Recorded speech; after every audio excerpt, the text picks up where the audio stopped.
Welcome back to another episode of Dueker Sports. So, we're kind of in limbo here as we wait for our two favorite teams to play each other in the Super Bowl. So, we needed something to talk about this week. And I know the Pro Bowl is this week, and I know they changed the format, but I'm still not buying it. I'm going to wait and see if they've improved it because each year I feel like the viewership has gone down, and I don't know that they've done anything. I don't know if flag football is going to bring me back to watching the Pro Bowl. I mean, I'll be honest, I watch it every year, but I'll watch it again. But I don't. That doesn't mean it's not boring. It just means I don't have a life. So we needed something to talk about, and I think most importantly, the GOAT, the greatest of all time, the best player ever to step onto a football field, Tom Brady, announced today that he is retiring from the NFL for good 1 year after retiring for the first time. And I'm not that surprised because on the field, you could definitely tell that his ability had probably taken a little bit of a hit. And then off the field, obviously dealing with a lot of personal issues with the divorce and other things. And I think it took an emotional toll on him. And I think that it probably took a little bit of the wind out of his sails. So I wish the best of luck for him going forward. But that got me thinking that Christian and I need to create and figure out who is on our Mount Rushmore once and for all. Because I know I've done a little bit of research into this, and I even made a post probably about a year and a half ago on Duker Sports saying this is who my Mount Rushmore is after Tom Brady retired. I probably first time, so it's probably about a year ago. But never have I done the research that I did today. I just spent the last hour and 50 minutes diving in. I was looking at statistics, team achievements, individual achievements. So we're going to get to the bottom of this and we're going to figure out who deserves to be on the Mount Rushmore. So I've got Christian Lunday, as always, with me. And Christian Lunday, who is on your Mount Rushmore of NFL quarterbacks? Well, I'm going to put my graphic up here. These are my Mount Rushmore of quarterbacks. Obviously, number one is the GOAT, Tom Brady. I debated in my head if he should even really qualify because of the cheating scandals with the Patriots. Shout out to the phone that he bit bleached, not her emails. Um, and even if you take those, like if you take two Super Bowls away for the two cheating scandals, he still has five Super Bowls. He's the all-time leader in passing yards. He's the all-time leader in passing touchdowns. Um, and if you don't take away those Super Bowls, he has seven Super Bowls. That's more than like most, if not all, franchises. So the dude is a winner, an all-time winner across any American sport. So he's obviously my number one quarterback of all time. Then I'm going to go with Joe Montana. Joe Montana is 4-0 in the Super Bowls. Before Tom Brady came along, he was widely regarded as the greatest quarterback of all time.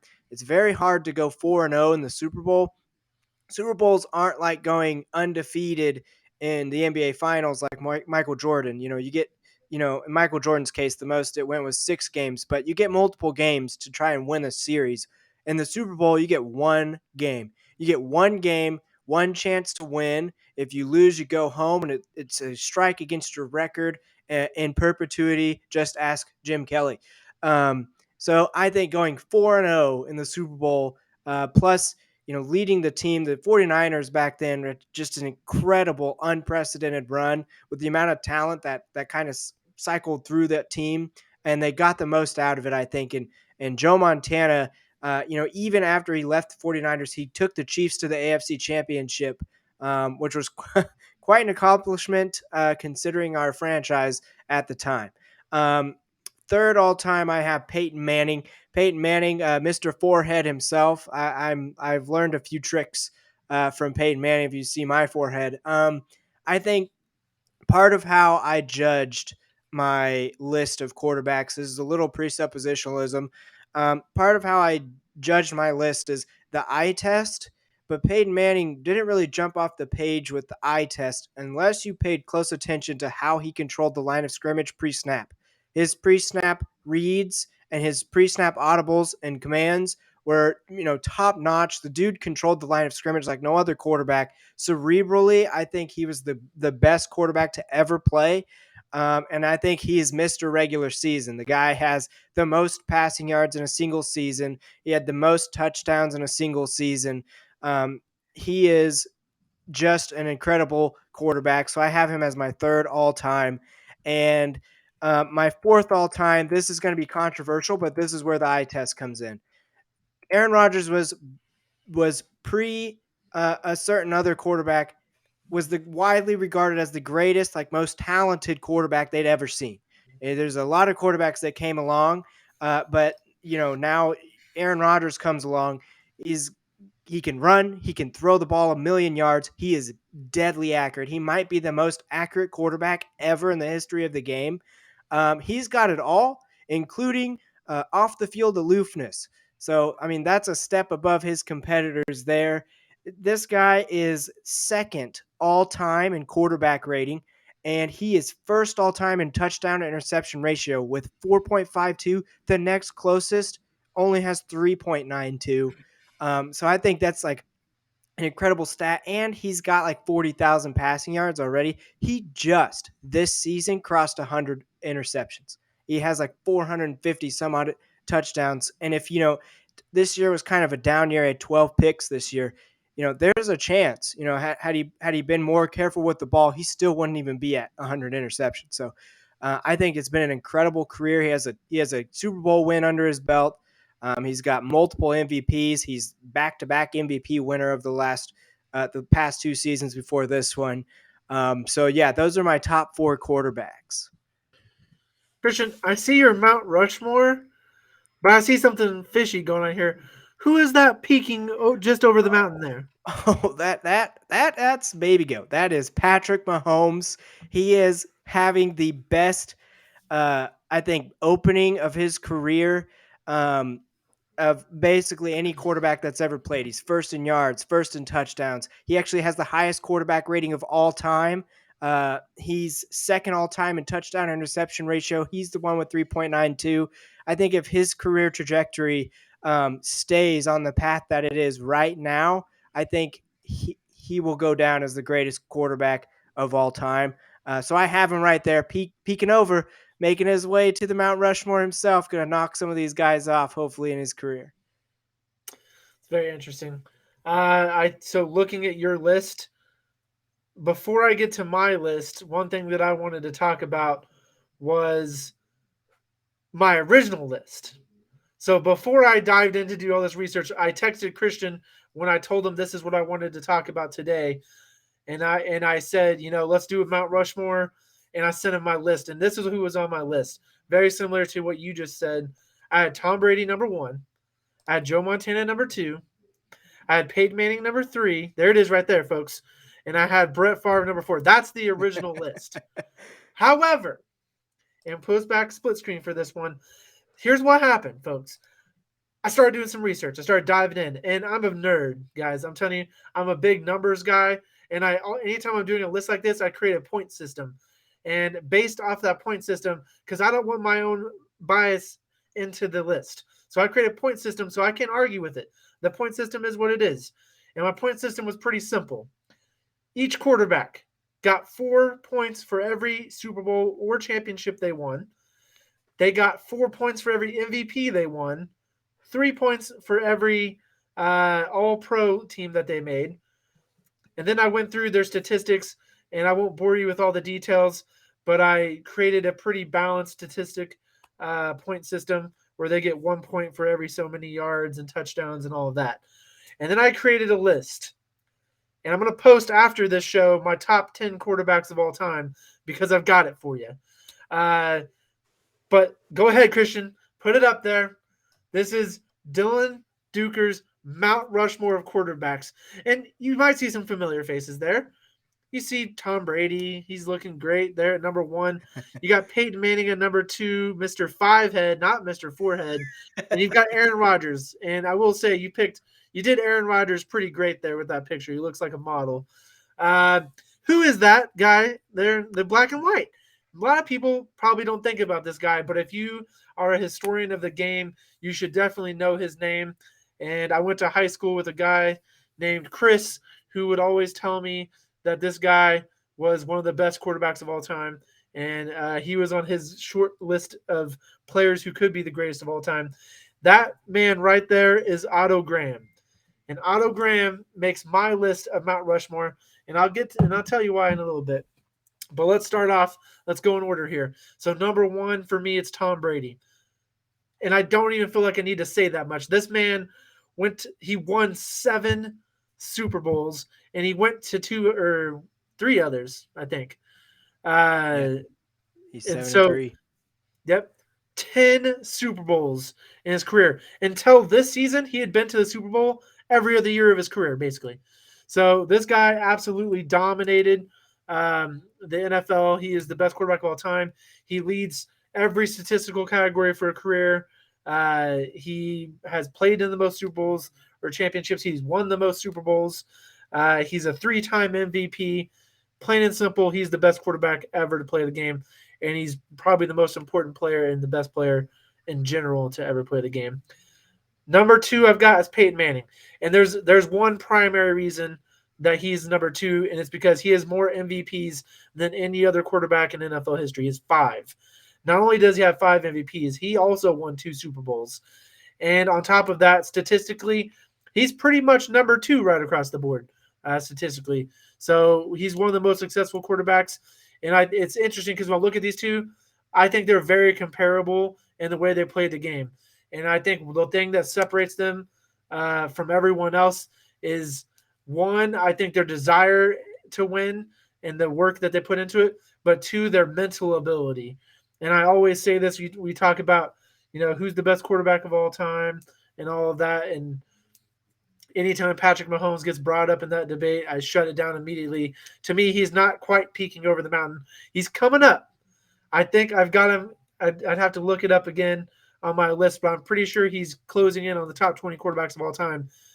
And the dude's younger than I am. He's 27 years old. Right? Isn't he 27 or is he 28? Yep, he's Yeah, he's 27 27. I can't remember when his birthday is, but I'm pretty sure he's actually in younger than me. September. Yep. So he is younger than both of us, and it's. I do think he's a great quarterback. He's not scratching even the surface yet of his career, but he's also not scratching the list of the greatest of all time, in my opinion. But people talk about physical ability, and I do agree he's the most physically talented quarterback of all time. Arguably, I think there's a couple other guys that might, compete with him for that title. But mentally, I don't think he is even close to where Tom Brady and Peyton Manning are yet. But he just mentioned he just learned how to read defenses like last year. So it's not to say that he won't get there. He's well on his way. But I've got Peyton Manning number 2, Tom Brady's number 1. Number 3 is Aaron Rodgers, and you kind of talked about it already. I'll say this about Aaron Rodgers. He's the most efficient quarterback of all time, plain and simple. And then another thing I want to say about him, if you look at quarterbacks and you figure out what was their peak and you compare that, I think that he might have, at his peak, he might have been the best quarterback of all time in terms of just ability to play the position. I think Patrick Mahomes actually right now is proven to be number 2 all time, but Aaron Rodgers at his peak, when he's won his 4 MVPs, he's been unstoppable. He doesn't turn the ball over. He is, like you said, probably the most accurate quarterback of all time. He has one of the strongest arms of all time. And people forget this because he's now played 18 years in the league, even though he didn't start his first 3. He didn't start a single game his first 3 years. Uh, People forget how athletic he was when he first became a starting quarterback. He could run just as well, if not better, than Patrick Mahomes, and he had the same physical ability in terms of throwing the ball. Aaron Rodgers, at his peak, if you're talking about pure physical talent, to me, he's the greatest quarterback of all time. And Patrick Mahomes, especially if he continues, is number 2. So that's why I've got him number 3. Number 4 is Otto Graham. So Otto Graham, the reason why a lot of people forget about him is he played his career before the merger ever even happened, before the NFL and the AFL merged. A lot of people don't know this, but he won 3 championships with Washington before the merger ever happened. Also, statistically, he's one of the best quarterbacks of all time still today, in a time where most teams did not focus on the forward pass. Most teams were just running the ball. Otto Graham revolutionized the game. He's probably, especially if you compare him to quarterbacks of his generation, it's not even close. Like the gap between Tom Brady and everybody else is nothing compared to the gap between Otto Graham and other people playing at his time when he was a player. He won 3 championships. They weren't called MVPs or Super Bowls back then. I just gave away my next point. He won 3 championships, and he won 3 MVPs, which is absolutely phenomenal. Now, I do think that Joe Montana and Brett Favre were very close. I'll give you a little bit of a preview. Joe Montana shockingly fell to number 8 on my list of all time quarterbacks, and the most important thing to me, and that's why I give it the highest point value, was Super Bowls and MVPs. And I gave each of them 4 points for each one. And if you look at Joe Montana, he ended up winning 4 Super Bowls, 2 MVPs. That totals up to 6 of those times 4, 24. Only 2 quarterbacks ahead of him on the list had fewer, and one of them was Aaron Rodgers, who we see here. And I already told you why I've got him number 3. And the only other quarterback that had fewer was Brett Favre. And then when you look at Brett Favre statistically, when he retired, he was the number 1 quarterback in every single statistical category. Joe Montana was definitely up there, but Dan Marino had him beat at the time for all-time statistics. So I think you have to find the balance. I think it's not just about team achievement. I don't think it's just about winning MVPs, and I don't think it's just about statistics. But when you take the 3 and you combine them and you find this balance, to me, these are the top 4 quarterbacks of all time, and that's why I put them on the Mount Rushmore, because in my opinion, you find the guys who did the most for the position and the guys who had the most success. And to me, it's plain and simple. It's those 4 guys right there. Um, what do you think, Christian? I don't know. I feel like none of us were old enough to remember Otto Graham playing, but he was. The statistics bear it out. He was one of the greatest, if not the greatest, player of his generation at the time in the 1950s ish. So I'm glad that those guys are getting their props. There's like a famous photo of Otto Graham after a game, and he's got like blood, like just his chin is all messed up and he's got blood. If that's the type of game that football was back in the day, so he's definitely on my list for like toughest players of all time. But I appreciate that you developed a way to empirically assess quarterbacks. But to me, I guess my standard is different. Um, Partially because I think Patrick Mahomes is on a meteoric rise. I think eventually, I've never seen a quarterback like him, and I don't think really anybody else has, with the sidearm throws, how he bends the ball in the air.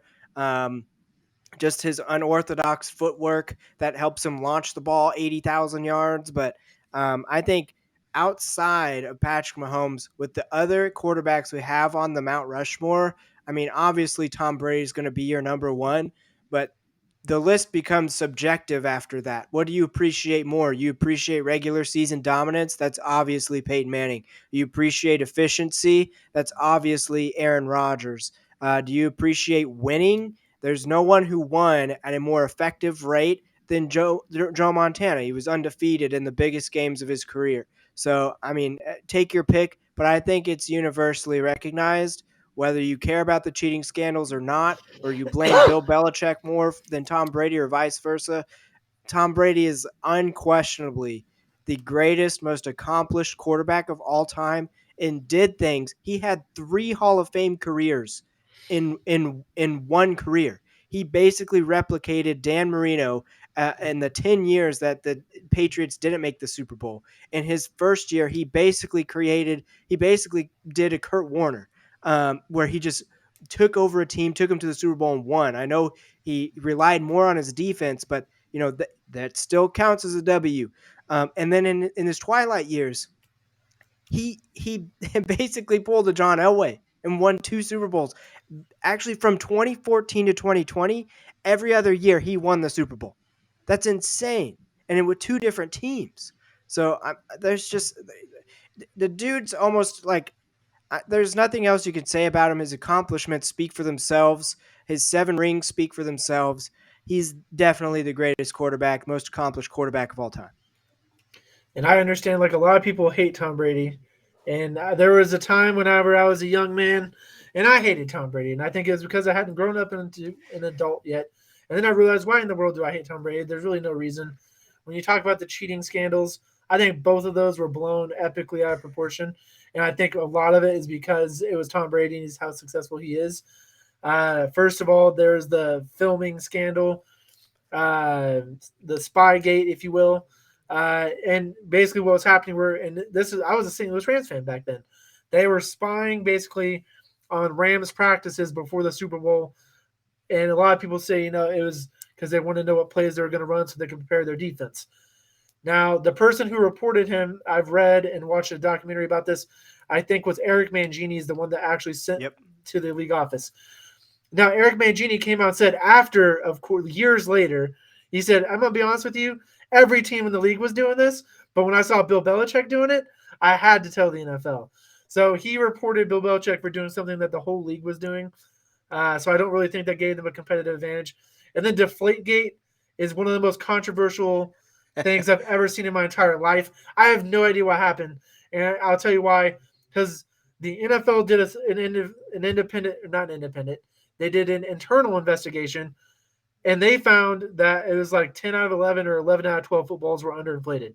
Then an independent investigator came in and said one of the balls were underinflated. I have no idea what happened. It was definitely suspicious.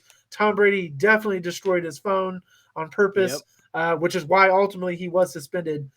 But my oldest brother Derek is a big Patriots fan, and I was giving him a hard time about this because that's what brothers do. And I was like, why would he just, if he's innocent, why would you destroy your phone? And he brought up some good points. He said, number one, he's like, there are many reasons why he would not want his phone records to be disclosed to the public. Number one, he probably talks crap about his teammates because which one of us have never said one bad thing about our coworkers through text? I think that if we went through my phone, I don't do it very often, but I think all of us at some point in time have said something negative about a coworker or a family member, and so he didn't want those getting out. Uh, Obviously, you look at what's happening right now with his divorce. Who knows the conversations that were happening between he and his wife, especially at that time. But yeah, those were personal text messages. He did not want to disclose the information. I don't know what he was talking about. There's a lot of things we could assume, but don't want to do that. We know what that does. So, I mean, there's just a lot of reasons why he might have wanted to destroy his phone. Was it sketchy? Yeah, it was sketchy. Also, the Patriots absolutely obliterated the Colts in that game. I'm pretty sure it wouldn't have mattered if the ball was a few psi higher. I think they would have still obliterated. And the Colts were lucky to even be in that game. So I think when you look at those two scandals, so to speak, I don't think they had that much of an impact and led him to the Super Bowl victories. I think that Tom Brady's talent and also the defenses that he played with in those two teams definitely helped solidify those Super Bowl victories, and I think he earned them. I don't think that he cheated his way to the top. I think he earned it. You look at a guy coming into the league that went in the sixth round, and I think there were 11 quarterbacks or something like that taken ahead of him. I can't remember 12. I don't remember how many it was, but I know that Chad Pennington was one. I don't know why I always remember that. But I think you just look at Tom Brady and think there's no denying. People will hate him because, quite frankly, he's super successful. And I think you look at any time that happens in sports, if he's not playing for your team, you hate him. You look at what happened, especially like the Golden State Warriors when they just had their dominant run. Anytime you see a team or an individual having unprecedented success and it's preventing your team from having said success, then I think that you start to grow a hatred for them. And it's hard for me to watch Tom Brady step away from the game because I've never known football without Tom Brady. I loved watching him play. I loved watching him and Peyton Manning compete when they did play. We both had them ranked in the top three quarterbacks of all time. We were very blessed to watch those guys battle it out against each other while we were growing up. And I think it's sad because I know that a lot of people think it's annoying when NBA players, especially, do the farewell tours. But Tom Brady is the greatest quarterback of all time, and he never. It's like he didn't want the going away tour. When he retired last year, I was devastated because it came so out of left field to me. Like there was no mention of him even considering it, and then he was just gone. So I'm glad that he came back. I wish I would have gotten to watch more of his games this year. Um, But it's like when he left the field, I still didn't feel as if they were giving it enough attention as it should, because we all knew that there was a decent probability that he was never going to play again. And I did watch the playoff game against the Cowboys where they got absolutely crushed. And they mentioned it as he was leaving the field, but they didn't make a big deal about it. And I think the only player in the American sports right now that even compares is LeBron James. And imagine if LeBron James announced he was retiring. I feel like people just lose their mind. He might be the most famous athlete in America right now. But I don't know. I think this list was very fun for me to make, and I'm excited to release my top 10 quarterbacks of all time. I'll post in the comments my criteria for anyone who's questioning me, because I disagreed with the list too before I actually went through and established the rules and the guidelines for such a list. So I expect no one to agree with me on this list. That's what makes these lists fun, is they're totally subjective. Um, but I do think when the list comes out, you guys will all see. If they're not the 10 best, I think they're 10 of the best. So don't get your panties in a bunch. You'll be all right. But yeah, no, I'm excited, and I'm excited to be back next week. We're going to be preparing for the Super Bowl, and we might talk about the Pro Bowl. Let's see how it goes first. I'm going to give it a chance.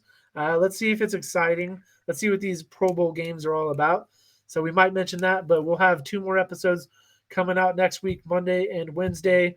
So you don't want to miss it. Thank you, as always, for watching Dueker Sports. We'll see you next time.